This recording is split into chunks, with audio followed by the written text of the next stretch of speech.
జై శ్రీరామ్. మీ ఎక్స్‌పాస్టర్ సిహెచ్ ఆనంద్ మరొక షార్ట్ వీడియోతో మీ ముందుకు వస్తూ ఉన్నాను. మనం యూట్యూబ్ ఛానల్ పెట్టి సంవత్సరం అవుతూ ఉంది. 2024లో క్రైస్తవం విడిచిపెట్టి 2025లోని నేను హిందూ సనాతన ధర్మంలోకి రావడం మొదలుపెట్టాను. 2025లో పెట్టాను యూట్యూబ్ ఛానల్. ఇప్పటికీ యూట్యూబ్ ఛానల్ పెట్టి సంవత్సరం అవుతూ ఉంది. ఇంట్లో కూర్చొని బైబిల్ గురించి చెప్పడం జరుగుతూ ఉంది.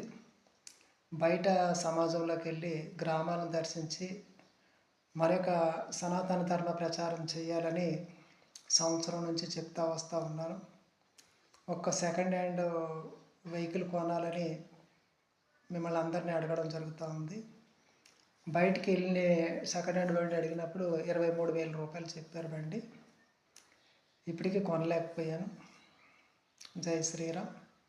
కనుక నేను చెప్పేది ఏంటంటే, ఇంట్లో కూర్చొని మాట్లాడడం కాదు, బయటికి వెళ్ళి గ్రామాలను దర్శించి మన ధర్మాన్ని ప్రచారం చేయవలసిన అవసరం ఒక హిందూగా నా పైన బాధ్యత ఉంది, అందరిపైన ఉన్నది. మీరెవరు కూడా మీ జాబులు చేసుకోండి, మీ పనులు చేసుకోండి, మీరు ధర్మ ప్రచారం చేయని అవసరం లేదు. మాలాంటి వాళ్ళు ధర్మ ప్రచారం చేస్తాను అన్నప్పుడు మేము అన్ని పనులు కూడా మానుకొని ధర్మ ప్రచారం కోసం నిలబడి యూట్యూబ్ ఛానల్ నడిపిస్తూ ఉన్నప్పుడు మీలో ప్రయత్నం చేస్తూ ఉన్నాను. కనుక మీలో ఎవరైనా స్పందిస్తే ఒక్క 23,000 రూపాయలు నాది కాదని మీరు నా యొక్క ధర్మ ప్రచారానికి మీరు నాకు సపోర్ట్ చేయగలరని ఆశిస్తూ ఉన్నాను. కింద ఫోన్పే నెంబర్ ఉంది, డిస్క్రిప్షన్లో ఫోన్పే నెంబర్ ఉంది. తప్పకుండా ఎవరైనా ఒక్క 23,000 రూపాయలు సహాయం చేసినట్లయితే ఒక సెకండ్ హ్యాండ్ వెహికల్ తీసుకోవడం జరుగుతుంది. చుట్టుపక్కల ఉన్నటువంటి గ్రామాల్లో వెళ్ళి దర్శించి మన హిందువులతో మాట్లాడి అక్కడ వీడియోలు తీసి ధర్మ ప్రచారం చేయడం జరుగుతుంది. మీరు బండి కొనుక్కోవడానికి మీరు నాకు ఆర్థిక సహాయం చేసినట్లయితే మన ధర్మానికి నేను ఎంతో కృషి చేస్తానని మిమ్మల్ని అందరినీ వేడుకుంటున్నాను. సంవత్సరం బట్టి చెప్తా ఉన్నాను.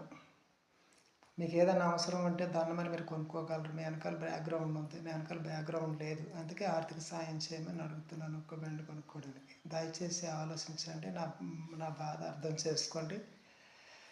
ఒక్క బండి కొనడానికి ఒక్క 23,000 వేయండి ఫ్రెండ్స్. ఈ యూట్యూబ్ ఛానల్ ముందుకు తీసుకెళ్ళడానికి నాకు ఎంతో మీరు ఉపకారం, సపోర్టు చేసినటువంటి వారు అవుతారని మిమ్మల్ని సద్వినయంగా మనస్ఫూర్తిగా వేడుకుంటున్నాను. చూసి వెళ్ళిపోకుండా తప్పకుండా సహాయం చేయడానికి ముందుకు రండి. జై శ్రీరామ్, జై భారత్. Thank you.